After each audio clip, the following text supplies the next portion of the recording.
Here come the Brisbane Broncos. 3 wins so far this season. Good luck tonight. We're going to need a belt. Good on you. Reynolds showing it, going to Walker. Inside pass, beautiful. Seller for the line. He'll get there. Taft goes to Milne for the corner, and he'll score another try for the Rabbitohs. Full time here at Suncorp Stadium. A comprehensive victory for the Rabbitohs, seeping more pain on the besieged Brisbane Broncos. 18-0 at half-time. Doesn't sound great, but it was actually okay. Oh, not okay, but you know what I mean. I'm just digging a hole here, so I'll let it go. They got me in on my day off and told me that I'm free to look elsewhere, so I thought I was on contract, but contracts don't mean much these days. No real reason why Tavita. It's just, you know, we've got to restructure our roster. Some big stories in the Courier Mail today, Peter Bedell. I know the players are now revolting. Kevin Walters awkward with his communication, vague and inconsistent with his messaging, and fails quick to give feedback. Kevy, is there a player revolt at the Brisbane Broncos? No, there's no revolt by that. Once they turn on you, we saw it with Anthony Seibold, the media up there turned on him, and life became impossible. That's starting to happen with Kevy. Surely this is on that board. Surely this is on Carl Morris. They're the ones who shafted Wayne Bennett, pushed him out the door, bring in Anthony Seibold, shafted him and had to pay him out. Now they brought in Kevin Walters to save their own ass because they didn't want to be copping criticism from the old boys. And now Kevin Walters the one under pressure when most of us knew that he was probably not the right person for the job in that circumstance. Like, when is that board accountable for the problems that have happened at the Broncos on their watch? It hasn't been ideal not having a CEO. You know, Dave Donahue was the one that was selected, and we had to wait for him to come to the club. He's had a look under the bonnet since he's been there, and you know he's pretty keen on making some changes. So look, there's going to be a little bit of movement, you know, with staff and players, and probably the next 4 to 6 weeks is still going to be a bit of a rough ride. Can you get this side to win a premiership in the next 3 years? Yeah, it's definitely not. Well, there's no denying it, a genuine crisis at Red Hill. It has been ugly for, well, now well on a couple of years. And in the wake of that 46-0 drubbing to South Sydney last Thursday night, while there's been plenty of sackings, news tonight that former Bronco, former North Sydney Bear and media identity Ben Ikin has been appointed by the new CEO, Dave Donahue, as head of football at Brisbane. Michael, a great appointment, this one, it feels. How did it all come about? Yeah, well, if in the off-season, Ben Ikin actually put his hand up for the CEO's role at the Broncos, and Dave Donahue, look, the Broncos had Dave Donahue earmarked for a while, and when he became available, well, he wasn't even available at the time. They had to wait 6 months for him. But Ben Ikin's been there or thereabouts for a while. He's been in discussions. It's probably a better role for Ben Ikin than a CEO's role, given the fact that the business side of it, Dave Donahue more than takes care of. So they've got him in there now. Peter Nolan's gone. There's some changes there, and it's clear to everyone that Kevy needs some support. But the questions are starting to ask, is Kevy going to be the right man to lead them forward? And now there's all this talk about, will Wayne Bennett head back? I spoke to Wayne Bennett before we came on air. He hasn't spoken to anyone at Brisbane. That's what he says at the point. But you got to ask, and as Andrew Webster said on the Sunday Footy Show, as much as everyone respects Kevy for what he's done in the game, it did feel like this was just to pacify the old boys who were criticising everyone at the club for the Anthony Seibold appointment, and to silence them, they appointed Kevy Walters. Now, there were signs in Origin that he wasn't actually handling the pressure cooker moments really well. He wasn't letting his players talk about New South Wales, wasn't allowed to mention the name. So there were signs there that he didn't really handle that environment very well. And now he's in that same situation, and there's talk that he might not survive it. That was the talk over the weekend. So it's a difficult one for Kevin Walters, but the knives are out in Brisbane, that's for sure. Gus, if you're coming in, you're Ben Ikin, this head of football role, how does it technically work, the relationship with he and the coach? So does it change club to club depending on the circumstances? Because it's a complex situation at Brisbane.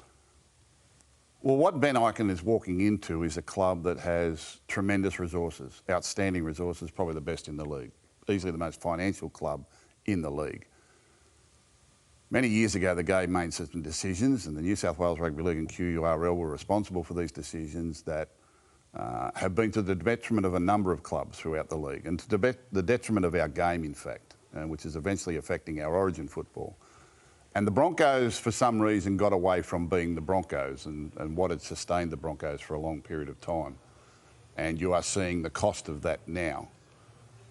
So they need to get back to doing what made them successful, what involved them with the community and the junior development, and how kids came through the Broncos system believing they were Broncos and wanting to play for Broncos and never wanting to leave the Broncos, which is anything but what we're seeing at the moment. Broncos aren't the only one in this position, and that's because the league made some really poor decisions over the last decade, which they are paying for now. Are you talking about the under-20s competition and junior development? I'm talking about the treatment of the reserve grade, the under-20s competition, development, the lack of reward for development, the lack of incentive to do so, the lack of discounts for developed talent, and it allowed clubs to walk away from it. Last year we lost 5 head coaches. We lost one early this year. We've got 6 teams that are really struggling to compete. We've probably got 7 or 8 teams that want to reinvent themselves at the moment, all running around clamouring, looking for recruitment to try and improve their lot. I could go on and on and on about this, and I know this position very well, and I'm very passionate about it, and we spoke to the league, we warned the league, you know, 6 or 7 years ago, you're on the wrong track here, but they knew better, as they always do. The Broncos are a victim of the system, even though there's a lot to blame for the Broncos for the position they're in, but they are also a victim of the situation. Origin is a victim of the situation. Queensland Rugby League is a victim of the situation. And the NRL needs to start acting like the governing body of the game and fix this. Otherwise, if we go through another 2 or 3 years of this, we might not have a game to call our own. It's as simple as that. Gus, there's no doubt there's some underlying issues at the club, but the fans are looking at the results in the short term. And something that you saw, how does the club not see Reece Walsh? The Warriors saw something in him that was... Like, the blokes who are in the QRL are actually the guys at Brisbane as well, and they didn't think he was good enough to play first grade. Now they're picking him in Origin. Like, how do those things go by the wayside so quickly? I do not know the situation around Reece Walsh or Sam Walker or any other player that's left the club, or, you know, why Fafita left and why other players want out or why other players... I don't really care about all that. I know what's caused it. And I know what the long-term solution is to it. And I would hope that Ben Ikin, with his rugby league DNA and having watched this thing unfold, will be able to resurrect it. It's not a short-term fix. Kevin Waller's saying he'll win a premiership in 3 years. It's pie-in-the-sky stuff. That's him being hopeful and trying to give hope to his fans. He's a very passionate young man. He loves his football. We're all cheering for Kevin Waller's. But the system up there is broken. It was broken some years ago, and despite our best efforts to warn them, they said that we're the Broncos, it won't happen to us. Well, it has happened, and they're not going to get out of it unless they find a long-term solution. I hope Ben Ikin is the man to do it, and I hope he's given the support to do it. And I hope the fellas like these fellas aren't victims of it as well, because they're as much the Broncos as anyone. Anyway, I can't explain it in a short period of time, but it's a product of what's happened throughout the game, not just the Broncos. And every player departure, Gal, just seems to have been that little bit messier than it needed to be. Even hearing Tavita Pengai speak to JT in what was a stunning live interview after the game on Thursday, just so frank about so frank, so public straight away. Yeah, it was a strange one, really, wasn't it? I mean, he was just out and out, just said how it was. Yeah, you're right. Everything's so public, and just it probably should have been kept in house a little bit better, that one, but.